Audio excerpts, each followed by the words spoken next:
So we're making a movie about toys being alive. This is awesome.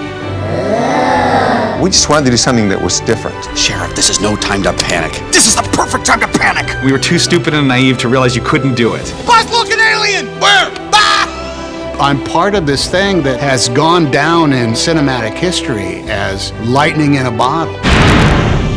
It was quite a revelation. The rebirth, really, of feature animation. That day, I thought this was the future. You know, it's changed everything. It's one of the most beloved movies of all time. And tonight, 20 years after its world premiere, we celebrate Toy Story's anniversary with your favorite scenes. You actually think you're the Buzz Lightyear? Exclusive interviews with the stars of the film. Something was up on the screen that looked unlike anything that had ever been seen before. And its creators at Pixar. We believed in what we were doing. We believed in ourselves. Welcome to Toy Story at 20, to infinity and beyond. I'm Buzz Lightyear, Space Ranger, Universe Protection Unit. Ed Catmull always had a dream of doing an animated feature film with computer animation. His dream became my dream as well. The goal all along was to get to feature film. In order to get there, we had to develop the technology. But we knew if we didn't have the story great, it wouldn't matter if we were using new technology. We really wanted to prove that you could tell any kind of story that you wanted in animation. Oh, well, thanks for the ride. It's the story that counts, and this story was fantastic. Steve Jobs said, if you do your job right, what you create can last forever.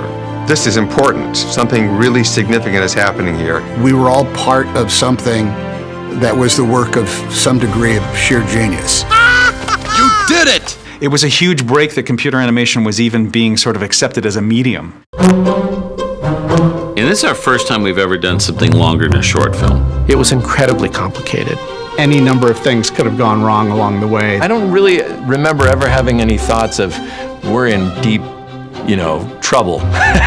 But we probably were. We nearly failed a couple times, but we all stuck together. Kids burst in, they throw down something on top of the bed. How many times we redid this section? And the reason was we believed in each other even through the failures. Much better than just cut to his point. It'll be a great intro. The potential was to spend $100 million. If you didn't have somebody as talented as John there, it would have probably been down a rat hole. There was no way to know that the Toy Story movies were as special as they were until it was up there on the screen and made some sort of like quantum leap to create, this brand new thing that was irrefutable. February of 1986, Steve Jobs bought our group, the Lucasfilm Computer Division, from Lucasfilm, and we formed a separate company. Steve Jobs acquired us because there was a kind of expertise in this group that didn't exist anywhere else.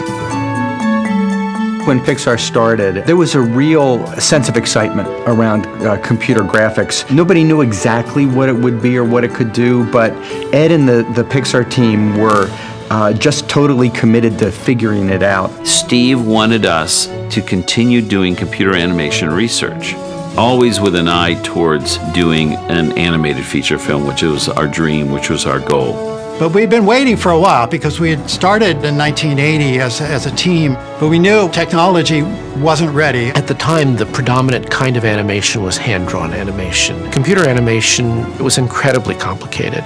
I was the only animator at Pixar forever. I get the phone call from John Lasseter out of the blue saying, I'd like you to come up and be our second animator in our department. All of us, John Lasseter, Andrew Stanton, Joe Ranft, myself, we all studied hand-drawn animation. You gotta remember, computers were not common, so I'd never touched one.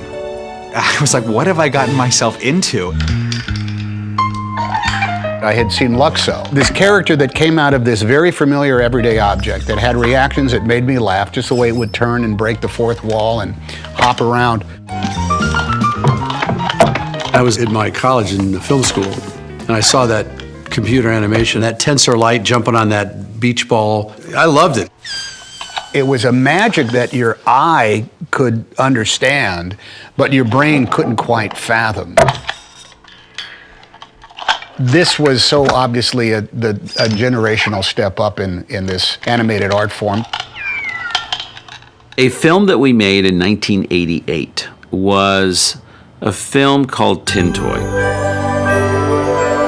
which was a story about a little tin wind-up being menaced by a baby. The idea really came from watching actually a home video that my sister had taken of my nephew who had just been born, sitting there playing with his favorite toys and immediately putting them into his mouth and slobbering on them. Tin Toy went on to win an Academy Award for Best Animated Short Film, which was the very first Oscar ever given to computer animation. So the goal all along was to get to feature film. By about 91, we were dabbling with the idea of maybe doing a Christmas special that involved Tinny from Tin Toy, and that would be a good next step to learning how to do longer format with computer animation. So we started pitching this to all the studios. Peter Schneider, who was head of Disney feature animation at the time, called us one day and said, "We are interested in you guys possibly doing an animated feature film for us." So I thought about it for 1 nanosecond and said, okay, it's our one shot. So what the hell? We're making a movie. Really? We got it. We were so excited. We were not amply scared. We should have been. Coming up. All of us were flying blind. We never made a movie before, none of us. We went from a tiny team that knew nothing to a bigger team that knew nothing. This is new. This is daunting. When Toy Story 20 to Infinity and Beyond continues.